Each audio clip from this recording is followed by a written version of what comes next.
ইখতিলাফের ক্ষেত্রে তো জাহের বিষয় না, হাকিকত বিষয়। তো যেই প্রসঙ্গে বলছিলাম যে আল্লাহ তার নবীকে যত শান দিয়েছেন প্রতিটা মানতে আমরা বাধ্য কিনা? প্রতিটা জিনিস মানতে বাধ্য। একটা জিনিস নিয়েও টানা হেঁচড়া করার সুযোগ থাকবে না। আল্লাহ রাসূল সাল্লাল্লাহু আলাইহি ওয়াসাল্লাম তিনি এসে তার জামানায় যে কাজগুলো করেছেন আমরা তার ঊর্ধ্ব জগতের শানগুলো হয়তো সব বুঝতে কোনোদিনও সক্ষম না, কিন্তু জমিনে এসে তিনি যে কাজগুলো করেছেন আমাদের জন্য যে আদর্শগুলো রেখে গিয়েছেন এগুলো প্রতিটাই আমাদের জন্য অক্ষরে অক্ষরে পালন করা জরুরি কিনা। যেগুলোকে ইসলাম আমাদের জন্য অবধারিত করে দিয়েছে, যেগুলোকে কোরআন এবং সুন্নাহ আমাদের জন্য মডেল বানিয়ে দিয়েছে, এমন কোন জিনিস যদি কেউ পালন না করে সে নিজেকে জীবনে খাঁটি উম্মত খাঁটি আশিক রাসূল বলতে পারবে? এবার আসেন বর্তমান বাস্তবতায় ভূমিকা ক্লিয়ার। এবার একটা একটা করে কয়েকটা পয়েন্ট ধরিয়ে দিয়ে আমি আমার আলোচনার ইতি টানবো ইনশাআল্লাহ।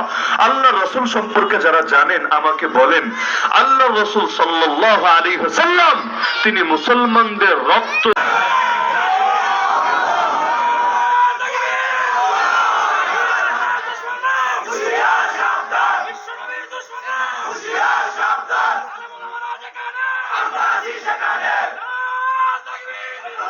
এখানে যে হাজার হাজার জনতা একত্রিত হয়েছে আমরা কাউকে একটা পয়সাও তো দেব না, উল্টো পারলে তাদেরকে দাওয়াত দেবো, ভাই তোমরা এই খেদমতে শরীক হয়ে যাও। এখানে যারা এসেছে আমরা হাতে প্যাকেট দিয়ে দিয়ে তো খাবারের মেহমানদারিও করতে পারছি না, উপরন্তু বাংলাদেশের মধ্যে মাহফিলগুলো জমে তো রাতে, অথচ এখন প্রচন্ড ভর দুপুর, তবুও মানুষকে জায়গা দেওয়া যাচ্ছে না। যেই পরিমাণ বসে আছে এর তুলনায় যারা দাঁড়িয়ে আছে তাদের সংখ্যাটা কম না। এই যে মহাব্বত এটা কার জন্য? আরে নাস্তিকরা যেখানে টাকা দিয়ে পিরানের প্যাকেট দিয়ে মোটরসাইকেলের তেল দিয়ে পর্যন্ত লোক এনে হাজির করতে পারে না, এমনকি রাজনীতিবিদরা পর্যন্ত বাস্তবতা বোঝে। এজন্য দেখেন না রাজনৈতিক বয়ান দেওয়ার জন্য মাহফিলের প্যান্ডেলে এসে হাজির হয় যে প্রধান অতিথি সাহেব আপনি 5টা মিনিট পরে বয়ান দেন, আমাকে 2টা ভোট চাওয়ার সুযোগ করে দেন। কেন রে ভোট চাবে তুই আলাদা প্যান্ডেল করে আলাদা লোক জমা না? বলে না হুজুর যত বড় প্যান্ডেল বানাই না কেন কয়েকভাবে অমল করে দেওয়া যায় এর চেষ্টা করে, এমনকি পিঁপড়া পর্যন্ত প্রমোট দিতে দিতে দিতে পরবর্তী প্রজন্মের কাছে হাতিতে পরিণত করে ছাড়ে।